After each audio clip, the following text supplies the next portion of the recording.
قال رسول الله صلى الله عليه وسلم ما من قوم يذكرون الله إلا حفتهم الملائكة وغشيتهم الرحمة ونزلت عليهم السكينة وذكرهم الله في من عنده أو كما قال النبي صلى الله عليه وسلم আমার নবীজি পয়গম্বর বিশ্বনবী জনাবে মুহাম্মদুর রাসূলুল্লাহ সাল্লাল্লাহু আলাইহি ওয়াসাল্লাম হাদিসে পাকের মধ্যে ইরশাদ করেন, নবীজি বলেন, আল্লাহর কোন বান্দা যখন এক জায়গায় একত্রিত হয় আল্লাহর স্মরণের জন্য, আল্লাহর জিকিরের জন্য, আল্লাহ পাকের স্মরণের জন্য, জান্নাত এবং জাহান্নামের স্মরণ করে বান্দা যখন দ্বীনের মাহফিলের মধ্যে যখন বসে যায়, ইল্লা হাফাতুহুমুল মালাইকা, রহমতের ফেরেশতারা ওই জায়গাটাকে বেষ্টন করে না। এজন্য বলেন সুবহানাল্লাহ। ওয়া গাশিয়াতুহুমুর রাহমা, আল্লাহর রহমত চতুর্দিকে এটাকে আচ্ছন্ন করে নেয়। ওয়া যাকারহুমুল্লাহু ফী মান ইনদা, আল্লাহ পাক রব্বুল আলামিন তার দরবারে ফেরেশতাদের সামনে আলোচনা করতে থাকেন যে দেখো মথুরা এলাকার মুসলমানেরা আল্লাহর স্মরণের জন্য এক জায়গায় একত্রিত হয়ে দ্বীনের আলোচনা তারা শুনছে, দ্বীনের আলোচনা তারা বলছে এবং শুনতেছে, জান্নাত এবং জাহান্নামের আলোচনা শুনছে এবং বলছে। এই যে আমার বান্দারা ওই জায়গার মধ্যে বসে আছে, তোমরা সাক্ষী থাকো, সাক্ষী থাকো। ওই যে মথুরা এলাকার মুসলমানেরা আল্লাহর কোরআনের মাহফিল শোনার জন্য যেই জায়গায় বসে গিয়েছে, একত্রিত হয়েছে, আমি আল্লাহ তাদের জীবনের গুনাহগুলোকে মাফ করে দিলাম। জোরে বলেন সুবহানাল্লাহ। নবীজি বলেন,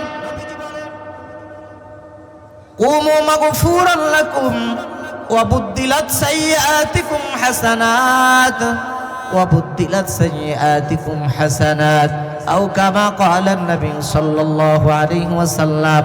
ফেরেশতারা বলতে থাকে, কুমু মাগফুরান লাকুম, এ আল্লাহর বান্দারা তোমরা শুরু থেকে শেষ পর্যন্ত যারা এই মথুরা এলাকার মুসলমানেরা এই যে মাদ্রাসার মাহফিলে তোমরা বসেছো শুরু থেকে শেষ পর্যন্ত, কুমু মাগফুরান লাকুম, যখন সর্বশেষ এই জায়গা থেকে মুসল্লিয়ানে কেরাম উঠে যায় তাদেরকে বলতে থাকে তোমরা উঠে যাও এমত অবস্থায় মাগফুরান লাকুম, যে অবস্থায় আল্লাহ তোমাদের গুনাহগুলোকে মাফ করে দিয়েছে। শুধু তাই নয়, আল্লাহ রাসূল বলেন ওয়াবুদ্দিলাত সাইয়্যাতিকুম হাসানাত ওয়াবুদ্দিলাত সাইয়্যাতিকুম হাসানাত। আল্লাহ রাসূল বলেন, হে আমার উম্মতেরা, ফেরেশতারা বলতে থাকে ওয়াবুদ্দিলাত সাইয়্যাতিকুম হাসানাত, শুধুমাত্র তোমাদের গুনাহগুলো মাফ হবে বিষয়টি এমন নয়, তোমাদের জীবনের যত গুনাহ আমি আল্লাহ রাব্বুল আলামিন গুনাহগুলোকে নেকির দ্বারা পরিবর্তন করে দেই। সুবহানাল্লাহ।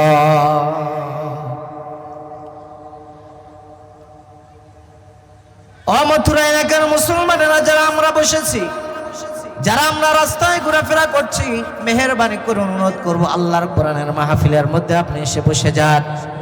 নবীজির পয়গম্বরের হাদিস অনুযায়ী এটা একটা জান্নাতের টুকরা, জান্নাতের একটা টুকরা, জান্নাতের একটা বাগিচা।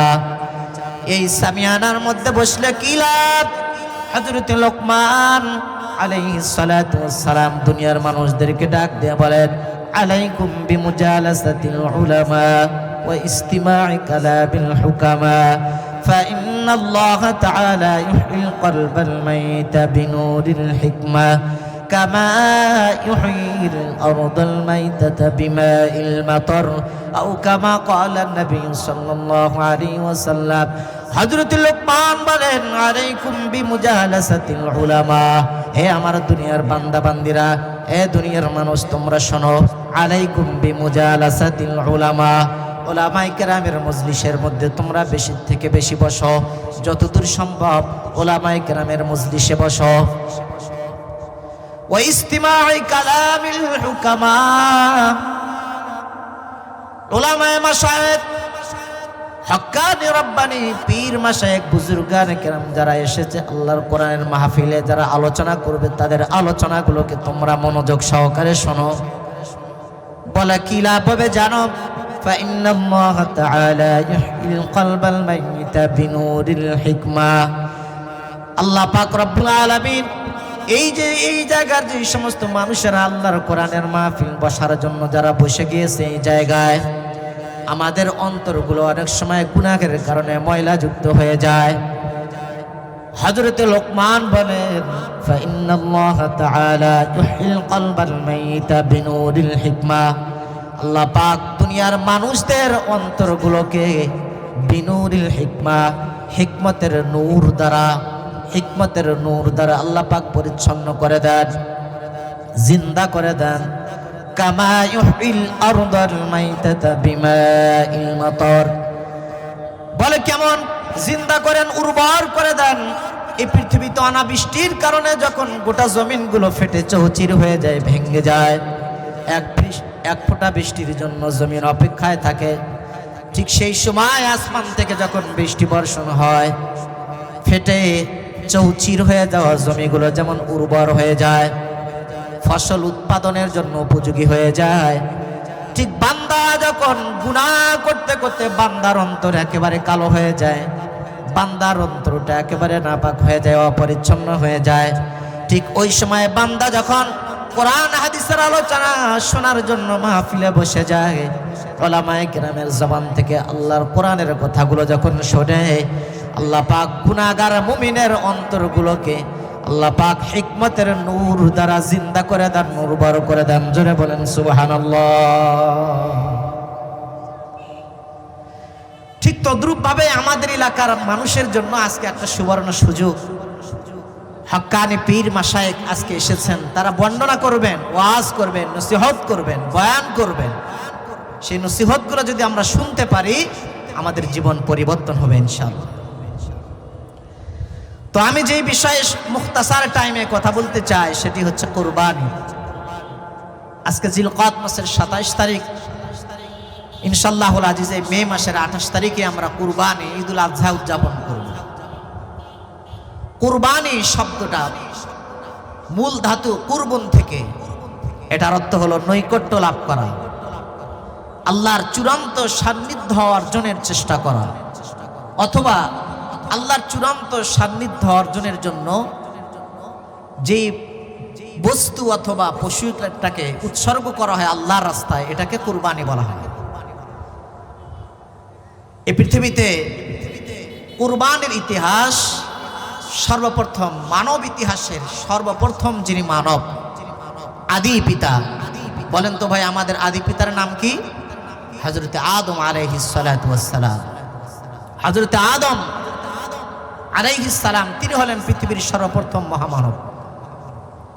জান্নাত থেকে যখন আল্লাহ পাক থেকে বের করে দিলেন সামান্য পদস্খলনের কারণে, পৃথিবীতে তখন আদম আলাইহিস সালাম একাই, আম্মাজান হাওয়া আলাইহিস সালাম এবং তিনি, এই দুইজন ছাড়া পৃথিবীতে আর কোনো মানব নাই। আল্লাহ পাক রব্বুল আলামিন সেই সময় শরীয়তের এটাকে বৈধ করেছিলেন উপস্থিত প্রয়োজনের খাতিরে এবং বংশ বিস্তারের জন্য।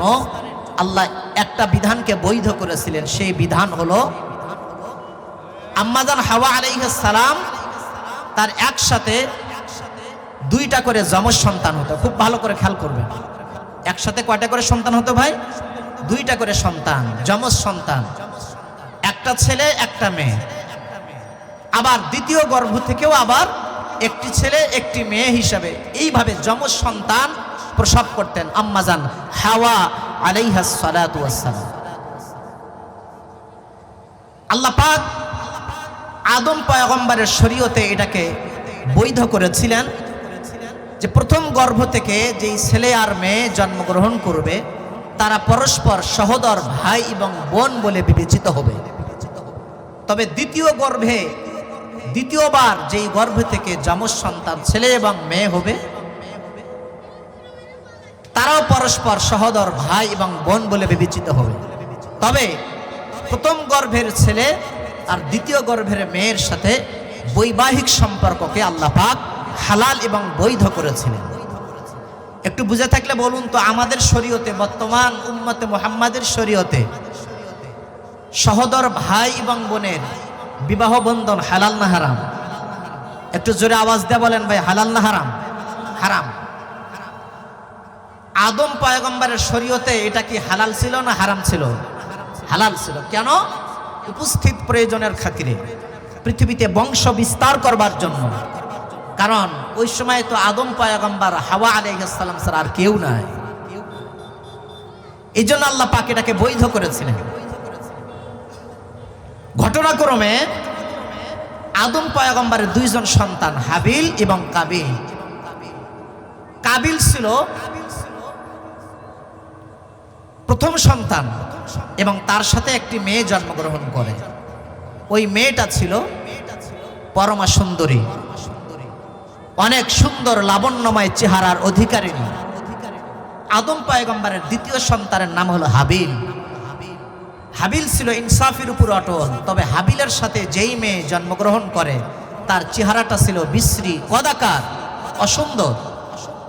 তাহলে নিয়ম অনুযায়ী হাবিল বিবাহ করবে কাবিলের সাথে যেই মেয়ে জন্মগ্রহণ করেছে পরমা সুন্দরী তার সাথে, আর কাবিল বিবাহ করবে হাবিলের সাথে যেই মেয়ে জন্মগ্রহণ করেছে একটু তুলনামূলক অসুন্দর তার সাথে। বিধানটা কার বলেন? আর একটু জোরে বলেন কার? তো কাবিলের ভাগে পড়েছে হাবিলের সাথে যেই মেয়ে জন্মগ্রহণ করছে, অর্থাৎ তুলনামূলক একটু অসুন্দর। আর হাবিলের পাল্লায় পড়েছে কাবিলের সাথে জন্মগ্রহণকারী পরমা সুন্দরী লাবণ্যময় চেহারার অধিকারিণী ওই মেয়ের সাথে।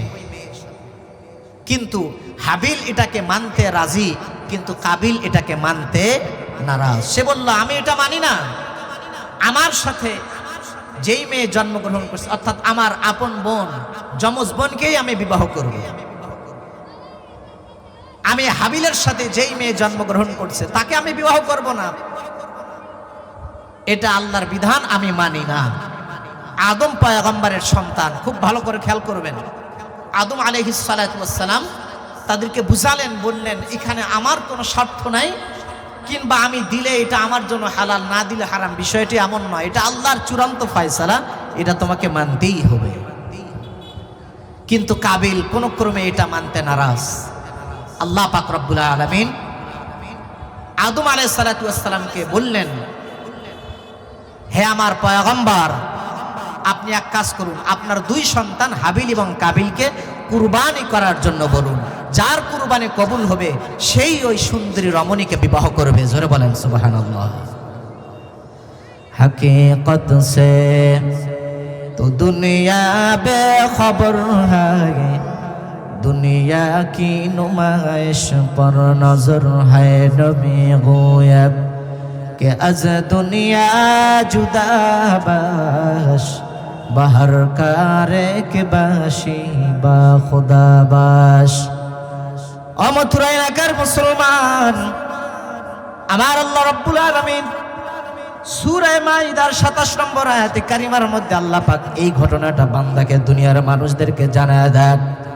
আল্লাহ পাক বিশ্ব নবী মুহাম্মদুর রাসূলুল্লাহ সাল্লাল্লাহু আলাইহি সাল্লামকে বলছেন, ওগো নবীজি, আপনি দুনিয়ার মানুষকে আপনি জানায় দেন, ওয়াতলু আলাইহিম নাবা আবনাই আদম বিল হক إذ قربا قربانا فتقبل من أحدهما ولم يتقبل من الآخر قال لأقتلنك قال إنما يتقبل الله من المتقين। আল্লাহ বলেন, নবীজি, আপনি দুনিয়ার মানুষের কাছে ঘটনা বর্ণনা করুন, নাবা আবনাই আদম বিল হক, আদম পয়গম্বরের দুই সন্তানের কথা আপনি যথাযথভাবে দুনিয়ার মানুষের কাছে আপনি তেলাওয়াত করুন, বর্ণনা করুন। ঈদ করবা কুরবানা, যখন তারা আপন দুই ভাই হাবিল এবং কাবিল কুরবানি করলো।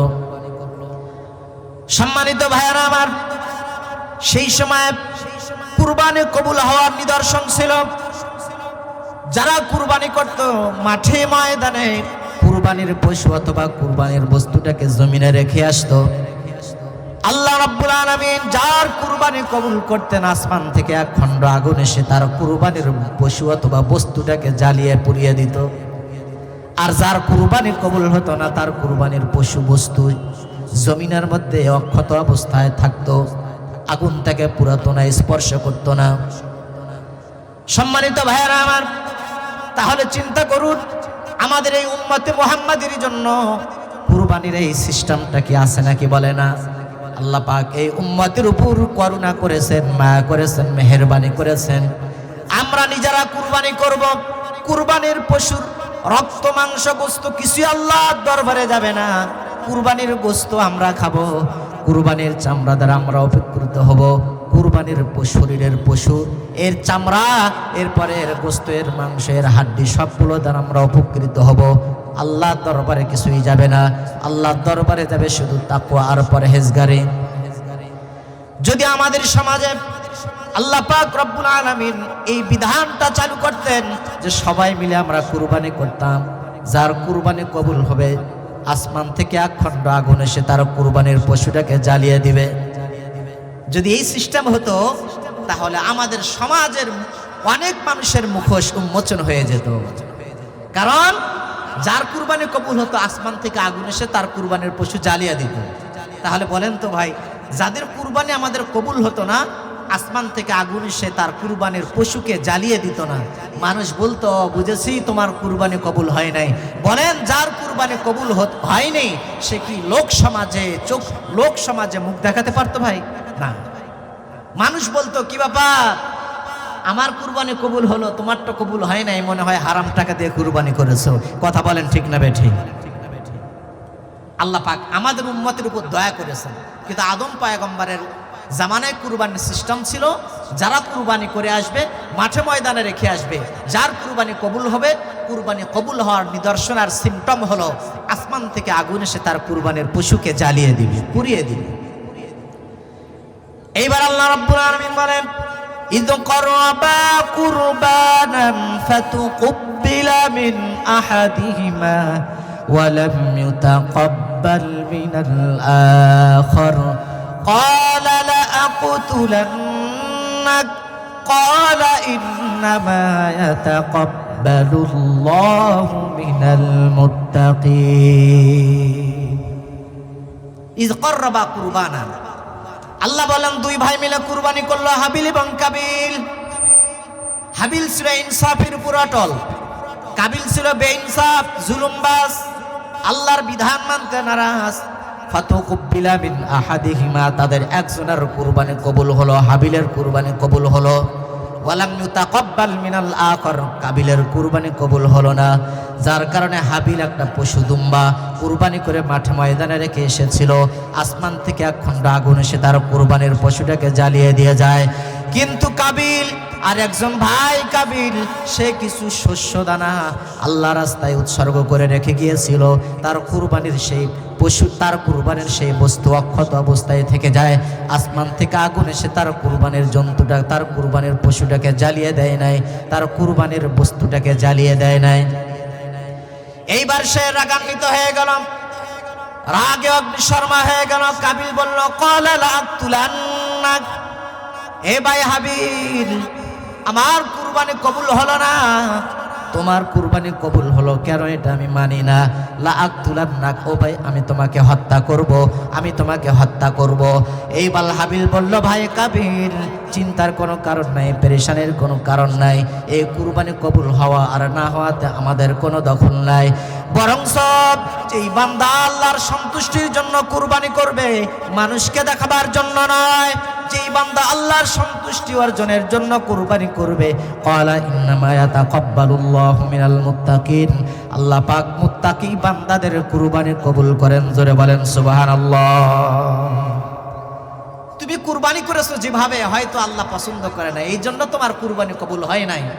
আর আমি মনে হয় আল্লাহর সন্তুষ্টির জন্যই করেছি, এই জন্য আমার কুরবানি আল্লাহ কবুল করেছে।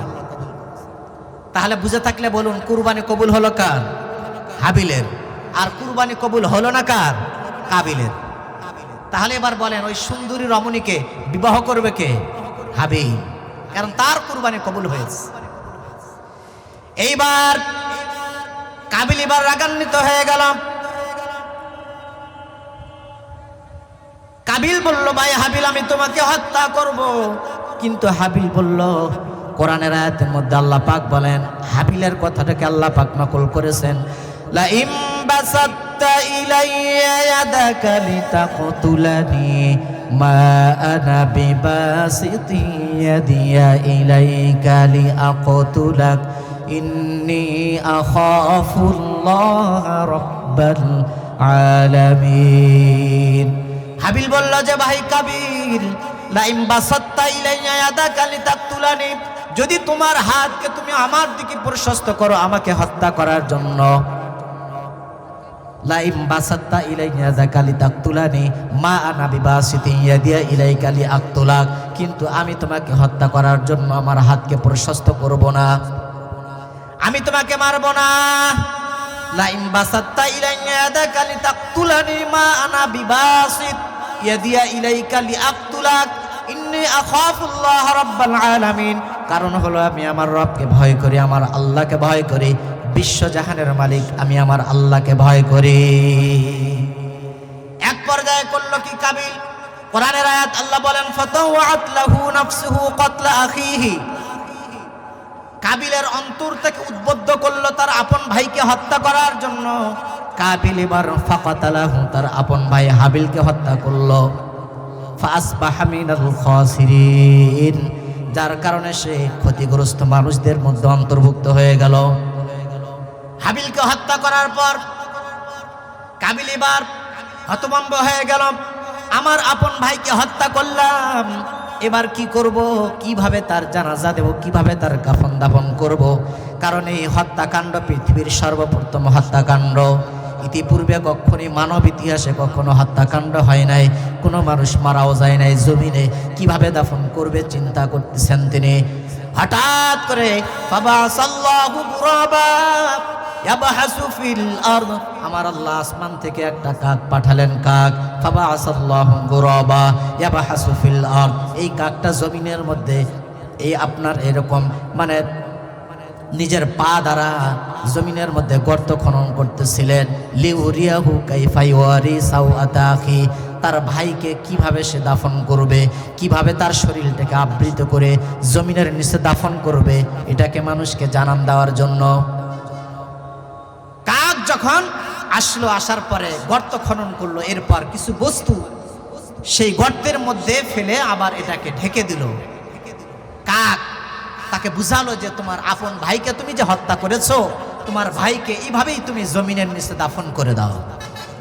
এবার কাবিল সে মনে মনে ভাবলো, কাইফা ইউরি সাওয়াতা কি ক্বালাত ইয়া ওয়াইলাতা আজাজতু আন আকুনা মিসলা হাযাল গুরাব, আফসোস আমি তো এই কাকের মতো হতে পারলাম না, যদি আমি এই কাকের মতো হতে পারতাম।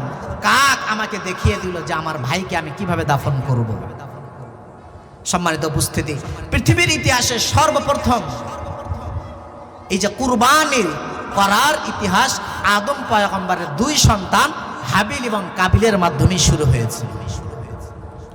কিন্তু গতানুগতিকভাবে আমরা যে কুরবানি করি, এই কুরবানির ইতিহাস আরো পরে মুসলিম জাতির পিতা মিল্লাতা আবিকুম ইব্রাহিম হুয়া সাম্মাকুমুল মুসলিমিন, ইব্রাহিম পয়গম্বরের জামানা থেকে শুরু হয়। জোরে বলেন সুবহানাল্লাহ। হাদিসটা শুনিয়ে দেই। وعن زيد بن أرقم رضي الله تعالى عنه قال قال أصحاب رسول الله صلى الله عليه وسلم ما هذه الأضاحي يا رسول الله قال سنة أبيكم إبراهيم عليه الصلاة والسلام। সাহাবায়ে কেরাম বললেন, হে আল্লাহর রাসূল, আমরা যে নিয়মতান্ত্রিক ভাবে কুরবানি করি, এই কুরবানির সূচনা কিভাবে হলো আপনি আমাদেরকে জানায় দেন। বিশ্ব নবী জনাবে মুহাম্মদ রাসূলুল্লাহ সাল্লাল্লাহু আলাইহি ওয়াসাল্লাম বললেন, ও আমার সাহাবায়ে কেরাম শোনো, তোমরা নিয়মতান্ত্রিক ভাবে যে কুরবানি করো, আমরা যে নিয়মতান্ত্রিক ভাবে কুরবানি করি, এই কুরবানির সূচনা করেছেন হযরত ইব্রাহিম আলাইহিস সালাতু ওয়াস সালাম। তার সন্তানকে হত্যা করার জন্য, তার সন্তানকে জবাই করার জন্য যখন ইচ্ছা পোষণ করেছিলেন, সেখান থেকে এই ঘটনা। সম্মানিত ভাইয়েরা আমার, হযরত ইব্রাহিম আলাইহিস সালাতু ওয়াস সালামের বয়স যখন 86 বছর, জোরে বলেন কত বছর? 86 বছর। আল্লাহর কাছে তিনি আরজ করলেন, ও আল্লাহ, আমার বয়স 86 বছর, এখন পর্যন্ত তুমি আমাকে কোনো সন্তান দিলে না, ছেলে সন্তানও দিলে না, মেয়ে সন্তানও দিলে না। ওগো আল্লাহ, ইব্রাহিম পয়গম্বর বললেন, আল্লাহ আমার বয়স ৮৬ বছর, আমার কোনো সন্তান নাই, আল্লাহ তুমি আমাকে সন্তান দান করো। ইব্রাহিম পয়গম্বর আল্লাহর কাছে দোয়া করলেন, রব্বি হাবলি মিনাস সালিহিন ফাবাশশারনাহু বিগুলামিন হালিম। ইব্রাহিম আলাইহিস সালাম দোয়া করলেন, ওগো আল্লাহ তুমি আমাকে নেককার সন্তান দান করো, আমাকে নেককার সন্তান দান করো। ইব্রাহিম পয়গম্বর ৮৬ বছর বয়সে আল্লাহর কাছে চাইলেন। বলেন তো দোয়া কবুল করার মালিককে? ভাই একটু জোরে বলেন, দোয়া কবুলের মালিককে? ৮৬ বছর বয়স, বাহ্যিক দৃষ্টিকোণ থেকে মনে হয় যে তার আর কোনোদিন সন্তান হবে না, কিন্তু আল্লাহ সন্তান দিতে পারে কি পারে না? বলেন, আল্লাহ সন্তান দিতে পারেন। আল্লাহ রাব্বুল আলামিন ইব্রাহিম পয়গম্বরের দোয়াকে কবুল করলেন। আল্লাহ রাব্বুল আলামিন ঘোষণা দিলেন, ফাবাশশারনাহু বিগুলামিন হালিম। হে ইব্রাহিম, আমি তোমাকে একজন সহনশীল বালকের সুসংবাদ দিলাম। জোরে বলেন সুবহানাল্লাহ। তাহলে সন্তান দেওয়ার মালিককে? ভাই জোরে বলেন তো? আল্লাহ। কিন্তু আমাদের সমাজের অনেক মানুষ মনে করে, নিঃসন্তান দম্পতি যারা হতাশ হয়ে তারা মনে করে যে না হবে না, মাজারে গিয়ে চাওয়া ছাড়া মনে হয় আমার আর সন্তান। মুফাসসিরিনে কেরাম বলেন, আল্লাহর কোন বান্দা যদি এমন হয় তার নিঃসন্তান দম্পতি সন্তান হয় না, ইব্রাহিম পয়গম্বর যেইভাবে আল্লাহর কাছে দোয়া করেছিলেন, এইভাবে যদি কোনো বান্দা আল্লাহর কাছে দোয়া করে, এই দোয়া বলে রব্বি হাবলি মিনাস সালিহিন, রব্বি হাবলি মিনাস সালিহিন, আল্লাহ তুমি আমাকে নেককার সন্তান দান করো, আল্লাহ তুমি আমাকে নেককার সন্তান দান করো। মুফাসসিরিনে কেরাম বলেন, আল্লাহর কোনো বান্দা যখন নিঃসন্তান দম্পতি অবস্থায় আল্লাহর কাছে যদি এই দোয়া পড়ে পড়ে আল্লাহর কাছে সন্তান চায়, আমার আল্লাহ ওই বান্দাকে অবশ্যই সন্তান দান করবেন। জোরে বলেন সুবহানাল্লাহ। কিন্তু আমরা মাজারে চাই। আরে ভাই, মাজারে যেই লোকটা শুয়ে আছে ওই লোকটাও তো চায় আল্লাহর কাছে। শাহ মখদুম শাহজালাল সেও তো আল্লাহর কাছে চায়। আপনি সন্তান কেন মানুষের কাছে চাইবেন? সন্তান চান আপনি আল্লাহর কাছে। ইব্রাহিম পয়গম্বর আল্লাহর কাছে দোয়া করলেন, আল্লাহ তার দোয়াকে কবুল করলেন। ৮৬ বছর বয়সে সন্তান পেলেন, বার্ধক্য অবস্থায়। ও মুসলমান, এই সন্তান পাওয়ার পর আল্লাহ পাক রব্বুল আলামিন ইব্রাহিম পয়গম্বরকে একটা পরীক্ষার মধ্যে ফেলালেন। সেই পরীক্ষার নাম হলো একটা বড় পরীক্ষা। সেই পরীক্ষাটা বড় পরীক্ষা। আমার ভাইয়ারা, ইব্রাহিম পয়গম্বর ৮৬ বছর বয়সে সন্তান পেলেন।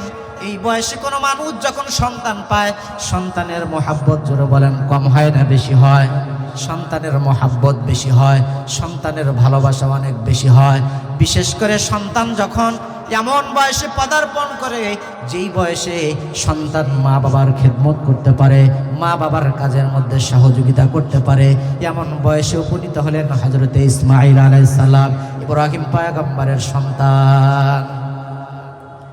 কোরআন বলে, فلما بلغ معه السعي قال يا بني إني أرى في المنام أني أذبحك فانظر ماذا ترى قال يا أبت افعل ما تؤمر ستجدني إن شاء الله من الصابرين বলেন সুবহানাল্লাহ। সূরা সফফাতের ১০০ নম্বর আয়াত আল্লাহ বলেন, ফালাম্মা বালাগা মাআহু সাইয়া। এই যে সন্তান পেলেন ইব্রাহিম আলাইহিস সালাম, জীবনের শেষ পর্যায়ে ৮৬ বছর বয়সে সন্তান পেলেন।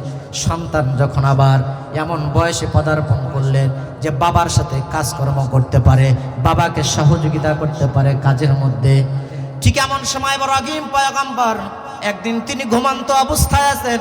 আল্লাহ ইব্রাহিম পয়গম্বরকে পরীক্ষা করতে চাইলেন। ইব্রাহিম পয়গম্বরকে স্বপ্ন দেখালেন। আল্লাহ পাক স্বপ্ন দেখালেন, ইব্রাহিম ইযবাহ মা তুহিব্বু, তোমার প্রিয় বস্তু আল্লাহর রাস্তায় তুমি কুরবানি করো। ইব্রাহিম পয়গম্বর যখন এই স্বপ্নটা দেখলেন, সকালবেলা চিন্তা করলেন, আমার প্রিয় বস্তু আল্লাহ আমাকে কুরবানি করার জন্য বলেছেন, প্রিয় বস্তু কি হতে পারে? 100 উট তিনি আল্লাহ রাস্তায় কুরবানি করে দিলেন। জোরে বলেন সুবহানাল্লাহ। দ্বিতীয় দিন আবার স্বপ্ন দেখলেন, আল্লাহ ইব্রাহিম পয়গম্বরকে বলেন, ইসবাহ মা তুহিব্বু, তোমার প্রিয় বস্তু আল্লাহর রাস্তায় তুমি কুরবানি করো।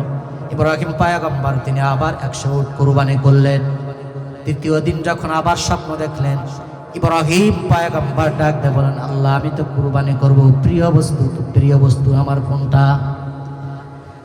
উটের চাইতেও কি প্রিয়? বলে হ্যাঁ, উটের চাইতেও প্রিয় বস্তু যেটা তোমার আছে, সেই বস্তু আল্লাহর রাস্তায় তুমি কুরবানি করো।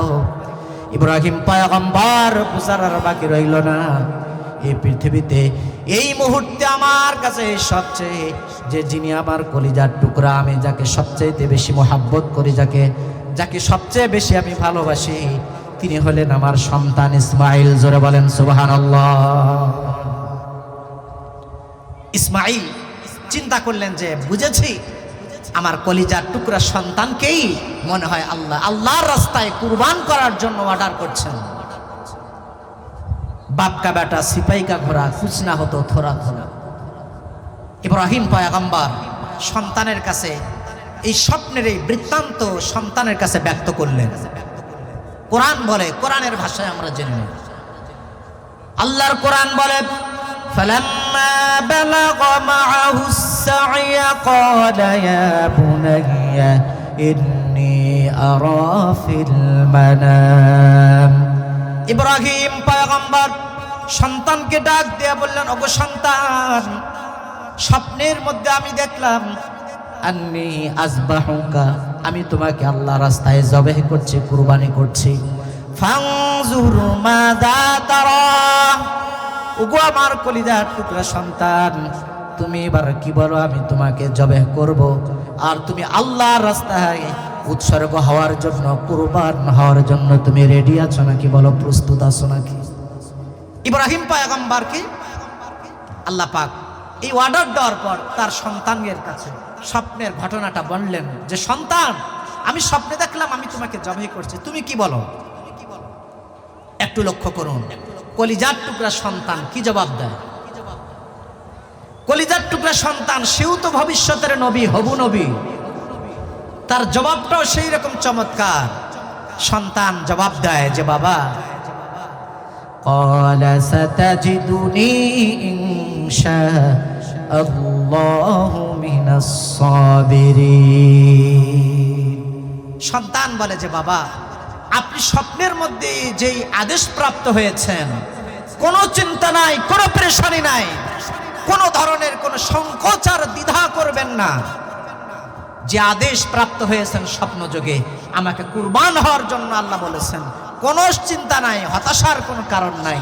আল্লাহ আমাকে কুরবান হওয়ার জন্য বলেছেন, আপনি আমাকে কুরবানি করুন, আমি আল্লাহর রাস্তায় কুরবান হওয়ার জন্য, উৎসর্গ হওয়ার জন্য রাজি আছি। জোরে বলেন সুবহানাল্লাহ।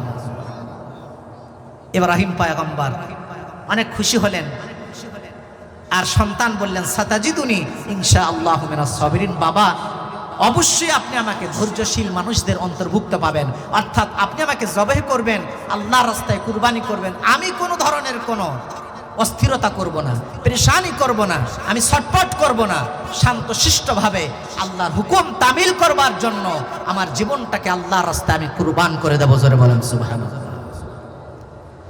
সম্মানিত ভাইয়েরা আমার, ইব্রাহিম পয়গম্বর নিজের সন্তানকে কুরবান করার জন্য তার স্ত্রী হাজরার কাছে চলে গেলেন। যাওয়ার পর স্ত্রীকে বললেন, প্রিয় তোমার স্ত্রী, আমার সন্তানকে তুমি রেডি করে দাও, আমার সন্তানকে নিয়ে ঘুরতে বের হয়ে যাব। হাজরা পাক আলাইহিস সালাম কলিজার টুকরা সন্তান ইসমাইল আলাইহিস সালাতু ওয়াস সালামকে সুন্দর করে সেজে গুজে দিল। বাবার সাথে যাবে, বাবার সাথে যাবে, বাবার সাথে যাবে। হযরত ইব্রাহিম সন্তানকে সাথে করে এবার মিনার প্রান্তরে রওনা হয়ে গেলেন। ইব্রাহিম পয়গম্বর যখন তিনি রওনা দিলেন, শয়তান এবার ধোঁকা দেওয়া শুরু করলো, একের পর এক সর্বপ্রথম তিনি চিন্তা করলেন যে কার কাছে যাওয়া যায়, ধোঁকা দেওয়া যায়। শয়তান সর্বপ্রথম গেল হাজরার কাছে, গিয়ে বলল, হাজরা তুমি কি জানো নাকি তোমার স্বামী তোমার সন্তানকে কোথায় নিয়ে যায়? বলে, হ্যাঁ বেড়াতে নিয়ে যাচ্ছে বাবা, তার সন্তানকে নিয়ে যায়। শয়তান বলে, না না না, তোমার স্বামী তোমার সন্তানকে হত্যা করার জন্য নিয়ে যায়। হাজরা বলে, না এটা তো অসম্ভব, বাবার কলিজার টুকরা সন্তান, বাবা কোনোদিন তার সন্তানকে জবাই করতে পারে নাকি? এটা আমি বিশ্বাস করি না, বিশ্বাস করি না, বিশ্বাস করার কথাও নয়। লা ইউমকিনু লাহু ওয়া লা ইয়ানবাগি লা, এটা তার পক্ষে করা সম্ভব নয়, এটা তার জন্য উচিত নয়। কারণ হলো বার্ধক্যের এই বয়সে হযরত ইব্রাহিম পয়গম্বর আমার প্রিয়তমা স্বামী তার সন্তানকে পেয়েছে, ইসমাইলকে, এই সন্তানকে তো কোনোদিন জবাই করতে পারে না। এইবার শয়তান বলে, হাজেরা যে শোনো শোনো শোনো, তোমার স্বামীটা নিজের পক্ষ থেকে কুরবানি করছে না, তোমার স্বামী তোমার সন্তানকে কুরবানি করার জন্য যে নিয়ে যায়, এটা দুনিয়ার কোনো মানুষের অর্ডার নয়, নির্দেশনা নয়, আরশে আজিমের মালিক আল্লাহর নির্দেশনা। জোরে বলেন সুবহানাল্লাহ। হাজেরা বলে, তাই নাকি? বলে, আমার আল্লাহ যদি অর্ডার করে থাকেন তাহলে আমার তো আর কোনো চিন্তা নাই, কারণ আমার সন্তান দিয়েছেন আল্লাহ। আল্লাহ যদি আমার সন্তানকে তার রাস্তায় কুরবান হওয়ার জন্য বলেন, এটা আমার কোনো চিন্তা নাই। শুধু আমার সন্তান কেন, আমি হাজেরা নিজেকেও আল্লাহর রাস্তায় কুরবান করে দেওয়ার জন্য রাজি আছি। জোরে বলেন সুবহানাল্লাহ। শুধু সে কেন, আমিও রাজি আছি। শয়তান দেখলো যে এখানে পাওয়া যাবে না, শয়তান এবার গেল শিশু সন্তান ইসমাইল পয়গম্বরের কাছে, বলছে যে জানো কি তোমার বাবা তোমাকে কোথায় নিয়ে যায়? বলে, কেন, আমার বাবার সাথে আমি ঘুরতে বের হয়েছি, ঘুরতে যাচ্ছি। বলে যে না, তোমার বাবা তোমাকে জবাই করার জন্য নিয়ে যায়। সন্তান বলে, আরে আহম্মক, বাবা কি তার সন্তানকে জবাই করতে পারে? বলে যে না, বাবা তো পারে না। তোমার বাবা যেই রবের কথা তামিল করে, তোমার বাবা যেই রবের নির্দেশনা ফলো করে, সেই আরশে আজিমের মালিক তোমাকে জবাই করার জন্য বলেছেন। সন্তান ইসমাইল যখন কথাটা শুনলেন, সাথে সাথে বলেন, আলহামদুলিল্লাহ, আমার আল্লাহ, আমার তো সৌভাগ্য যে আমার মতো ইসমাইলের জীবনটা আল্লাহর রাস্তায় কুরবান হওয়ার জন্য আল্লাহ বলেছেন। আল্লাহ যদি বলে থাকেন, আমার কোনো চিন্তা নাই, আমার কোনো পেরেশানি নাই, আমি আল্লাহর রাস্তায় কুরবান হওয়ার জন্য রাজি আছি। জোরে বলেন সুবহানাল্লাহ। এইবার শয়তান দেখলো যে বাপকেও ধোকা দিয়ে পাওয়া গেল না, সন্তানকেও পাওয়া গেল না। এবার সরাসরি ইব্রাহিম পয়গম্বরকে হিট করার জন্য আসছে। জামরাতুল আকাবা, যারা হাজী সাহেবানরা আছেন সেখানে পাথর নিক্ষেপ করেন 7 বার করে 3 জায়গায়। ইব্রাহিম পয়গম্বরকে শয়তান এই জামরাতুল আকাবার এই জায়গায় একের পর এক 3 বার ধোকা দিয়েছে। জোরে বলেন কয়বার? ইব্রাহিম পয়গম্বরও 3 বার 7টি কঙ্কর শয়তানকে বিতাড়িত করবার জন্য তিনি নিক্ষেপ করেছেন। জোরে বলেন সুবহানাল্লাহ। ইব্রাহিম পয়গম্বরের এই কাজটা আল্লাহ পাক এতটা পছন্দ করলেন, আল্লাহর কাছে এতটা মাকবুল হলো, কিয়ামত পর্যন্ত আনেওয়ালা যত মানুষ হজ করবে, কারণ হজটা তো পুরোটাই ইব্রাহিম আলাইহিস সালামের স্মৃতি বিজড়িত একটা। যত হাজী সাহেবান আছে তাদের জন্য নির্দেশনা দিলেন যে কিয়ামত পর্যন্ত তোমরা যারা হজ করতে যাবা জামরাতুল আকাবা এখানে পাথর নিক্ষেপ করবে। যতবার হাজী সাহেবরা নিক্ষেপ করবে ইব্রাহিম আলাইহিস সালামের সেই স্মৃতিটা আমাদেরকে স্মরণ করে দেয়। কথা বলেন ঠিক না বেঠিক? প্রিয় ভাইরা আমার, এইবার ইব্রাহিম আলাইহিস সালাম মিনার প্রান্তরে রওনা হয়ে গেলেন। বাবা হয়ে তার সন্তানকে তিনি জবাই করার জন্য তিনি মিনার প্রান্তরে নিয়ে গেলেন। এবার কোরআনের ভাষা আল্লাহ পাক রব্বুল আলামিন বলেন, ফালাম্মা আসলামা ওয়া তাল্লাহু লিল জাবিন। বাবা এবং ছেলে দুইজন মিলে আল্লাহর রাস্তায় স্যালেন্ডার হয়ে গেল। ইব্রাহিম পয়গম্বর তার সন্তানকে আল্লাহর রাস্তায় কুরবানি করার জন্য রেডি হয়ে গেলেন, আর সন্তানও আল্লাহর রাস্তায় কুরবানি হওয়ার জন্য রেডি হয়ে গেলেন। এইবার আল্লাহ রাব্বুল আলামিন বলেন, ওয়াতাল্লাহু লিল জাবিন। ইব্রাহিম পয়গম্বর তার সন্তানকে জবাই করার জন্য জমিনের মধ্যে শোয়াইছেন। ছুরিটাকে বড় করে ধার দিয়ে নিলেন। সন্তান এবার ডাক দিয়ে বলে, আব্বাজান, ও আব্বা জান, কুরবানি তো বড় একটা কঠিন জায়গা, কঠিন মুহূর্ত। আপনি যখন আমাকে কুরবানি করবেন, আমার শরীরগুলো ভালো করে বেঁধে নেবেন, আমার শরীরগুলো ভালো করে বেঁধে নেন, যাতে করে আমি কুরবান হওয়ার সময় আমি ছটফট করতে না পারি। আপনি নিজেকেও কন্ট্রোল করে নেন পরিপূর্ণভাবে। আপনি নিজের জামাগুলোকেও ভালো করে আপনি আঁটোসাঁটো করে নেন, যাতে করে কুরবানি করার সময় আপনার ঝামেলা মনে না হয়, আপনার জন্য কষ্ট করে না হয়। ও বাবা, আমাকে যখন আপনি কুরবানি করবেন, কুরবানি করার পর যখন আপনি বাড়িতে চলে যাবেন, আমার মায়ের কাছে আমার শেষ সালামটা দিবেন। ও বাবা, আপনি যখন আমাকে কুরবানি করবেন, আমার রক্তমাখা জামাগুলো স্মৃতির জন্য গেল আমার মায়ের কাছে আপনি দিয়ে দিবেন। জোরে বলেন সুবহানাল্লাহ। ইব্রাহিম পয়গম্বর একমাত্র কলিজার টুকরা সন্তানের মুখ থেকে এই কথাগুলো যখন শুনলেন, পৃথিবীর কোন পাষাণ বাবা এমন আছে সন্তানের জবান থেকে কথাগুলো শুনে তার চোখ দিয়ে পানি বের হবে না? সন্তান তো সন্তান, ৮৬ বছর বয়সে সন্তান পেয়েছেন, একমাত্র সন্তান। সেই সময় ইসহাক আলাইহিস সালাম এখনো হাননি। ইব্রাহিম পয়গম্বর সেই মুহূর্তে নিজেকে সংবরণ করে নিলেন, নিজেকে অত্যন্ত কন্ট্রোল করে নিলেন। কন্ট্রোল করার পর ইব্রাহিম পয়গম্বর এবার ছুরি চালানো শুরু করলেন। কিন্তু কি আল্লাহর কুদরতের নিদর্শন, ছুরি চালায়, বারংবার ছুরি চালায় কলিজার টুকরা সন্তানের গলার মধ্যে, কিন্তু ছুরি কোনোদিন মানে সন্তানের কোনো এই ধরনের যে গলার মধ্যে যে পশমগুলো আছে পশমও কাটে না, চামড়া তো দূরের কথা একটু কাটে না। বারংবার তার সন্তানের গলার মধ্যে ছুরি চালানো করে, কিন্তু ইব্রাহিম পয়গম্বর যতবার চালায় সন্তানের কোনো ক্ষতি হয় না, সন্তানের শরীরের একটা পশমও কাটে না। ইব্রাহিম পয়গম্বর রাগান্বিত হয়ে গেলেন। আরেকবার তিনি ধার দিয়ে আবার কলিজার টুকরা সন্তানের গলার মধ্যে যখন ছুরি চালানো শুরু করলেন, যে দেখেন যে কোনো কাজ হয় না, ইব্রাহিম পয়গম্বর ছুরিটা দূরে নিক্ষেপ করলেন। সেখানে একটা পাথর ছিল, ধারালো পাথর। ইব্রাহিম পয়গম্বর ছুরিটা যখন সেখানে নিক্ষেপ করেছেন, এই ছুরিটা মানে ধারালো পাথরের উপরে যখন নিক্ষিপ্ত হয়েছে, সেখানে নিক্ষিপ্ত হওয়ার সাথে সাথে পাথর পর্যন্ত 2 টুকরা হয়ে গিয়েছে, কিন্তু সন্তানের শরীরের কোনো ক্ষতি করে না, সন্তানের শরীরের পশম পর্যন্ত কাটে না। কি ব্যাপার, ঘটনা কি? আল্লাহ পাক রব্বুল আলামিন, আল্লাহ নবীর মাধ্যমে, আল্লাহ পাক জিবরাইলের মাধ্যমে আবার নবীজিকে জানিয়ে দিলেন, ইব্রাহিম পয়গম্বরকে জানিয়ে দিলেন, ওয়ানাদাইনাহু আইয়া ইব্রাহিম, হে ইব্রাহিম, কদ সাদ্দাকতা রুইয়া, তুমি তোমার স্বপ্নটাকে বাস্তবায়ন করেছো, তুমি তোমার স্বপ্নটাকে বাস্তবায়ন করে দেখিয়েছো।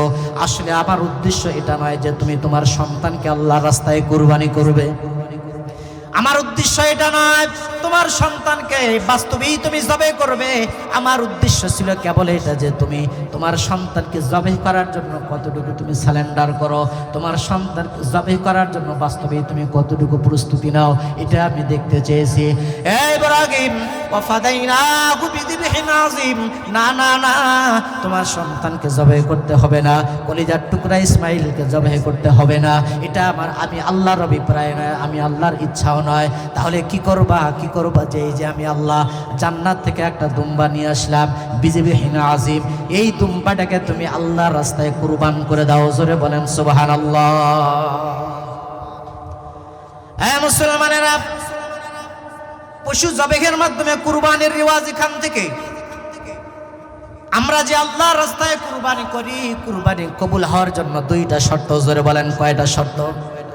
জোরে বলেন কয়টা শর্ত ভাই? কুরবানি কবুল হওয়ার জন্য 2টা শর্ত। নাম্বার 1, কুরবানি কবুল হওয়ার জন্য শর্ত হলো হালাল টাকা দ্বারা পশু কিনে সেই পশু আল্লাহর রাস্তায় কুরবানি দিতে হবে, তাহলেই আমার কুরবানি আল্লাহর রাস্তায় কবুল হবে। যদি আপনি হারাম টাকা দিয়ে দেন, সেই কুরবানি কবুল হবে ভাই? পশ্চিম কালো এই কুরবানি আল্লাহর রাস্তায় কবুল হবে না।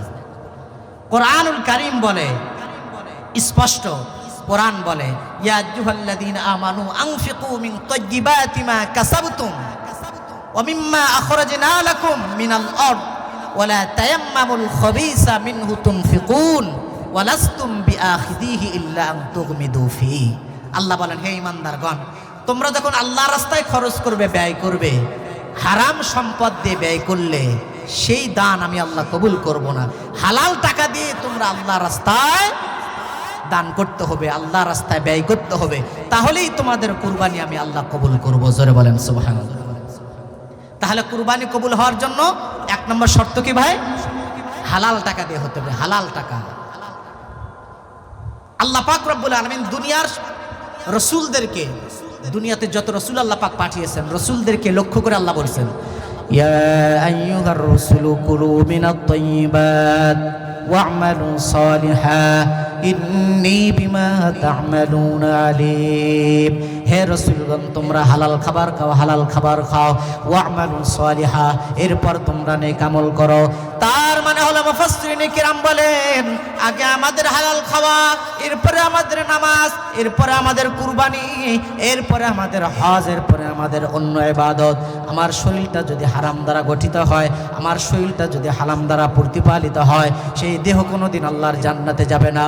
قال رسول الله صلى الله عليه وسلم لا يدخل الجنة جسد غزي بالحرام أو كما قال النبي صلى الله عليه وسلم। পয়গম্বর বলেন, আল্লাহ রাসূল বলেন, ওই দেহ কোনোদিন আল্লাহর জান্নাতে যাবে না, যাবে না, যাবে না, যেই দেহ হারাম খাবার দ্বারা প্রতিপালিত হয়। ও মুসলমান ইমানদার, কুরবানি করব তাহলে হালাল টাকা দ্বারা কুরবানি করতে হবে। 7 ভাগের 1 ভাগ দেব আমার হালাল টাকা দিয়ে কুরবানি করতে হবে। শুধুমাত্র এতটুকু নয়, এই যে 7 ভাগের মধ্যে আমরা কুরবানি দেব, এই 7 জনের মধ্যে কারো টাকা যদি হারাম হয় তাহলেও আপনার কুরবানি কবুল হবে না। 7 জনের মধ্যে 1 জনের টাকা হারাম, বাকি 6 জনের হালাল, 1 জনের কুরবানি কবুল হবে না। 7 জনের মধ্যে 5 জনের হালাল, 2 জনের হারাম, 1 জনের কুরবানি কবুল হবে না। 7 জনের মধ্যে 6 জনের হালাল, 1 জনের হারাম, বলে কারো কুরবানি কবুল হবে না।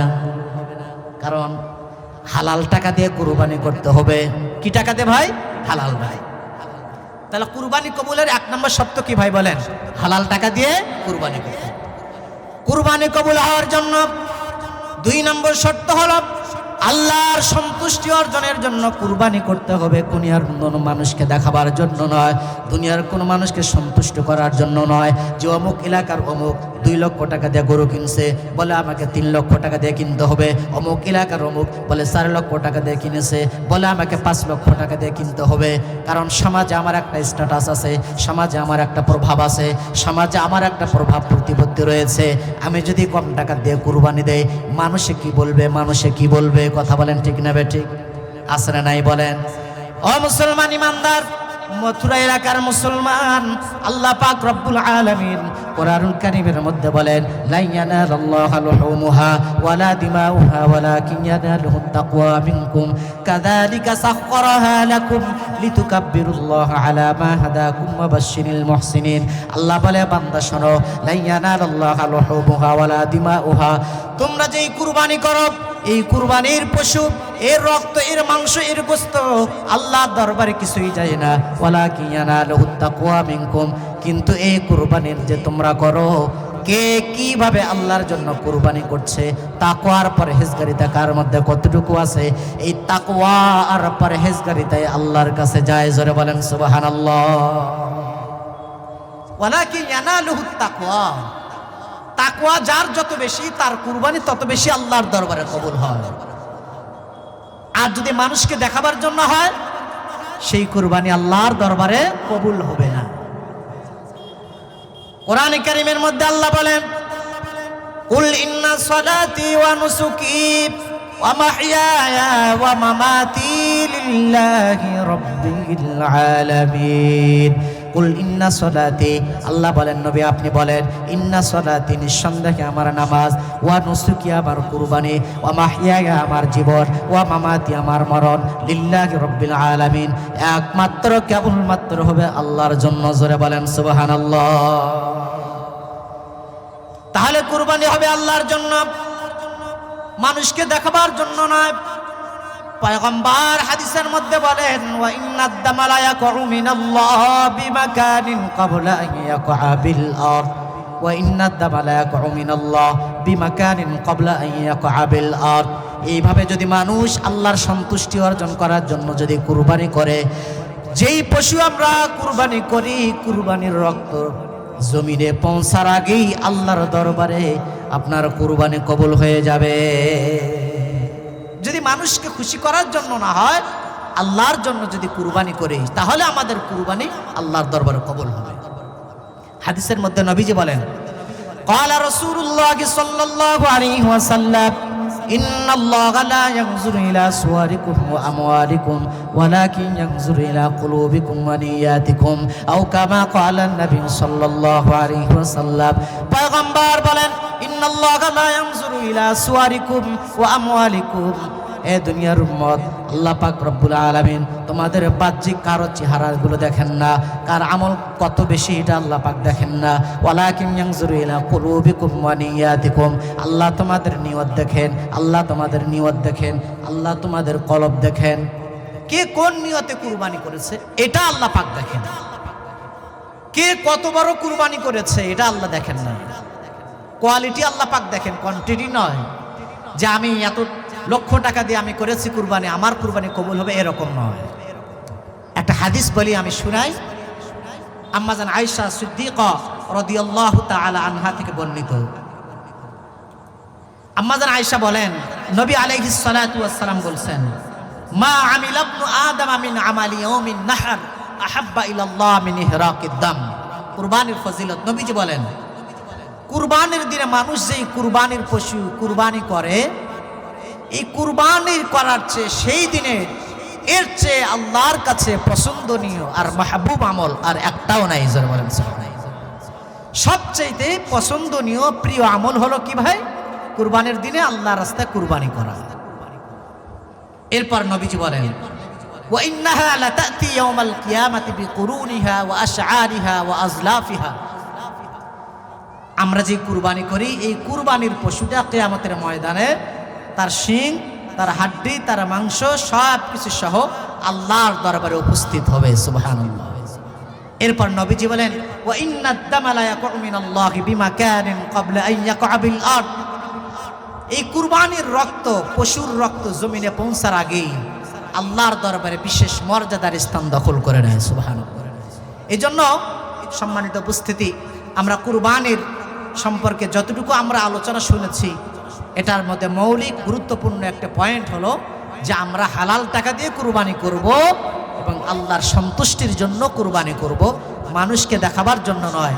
এই দুইটা শর্ত যদি আমাদের পাওয়া যায়, তাহলে আল্লাহ আমাদের কুরবানি কবুল করবেন। আল্লাহ পাক রব্বুল আলামিন আমাদের সবাইকে বুঝবার, আমল করার তৌফিক দান করুন। আমিন।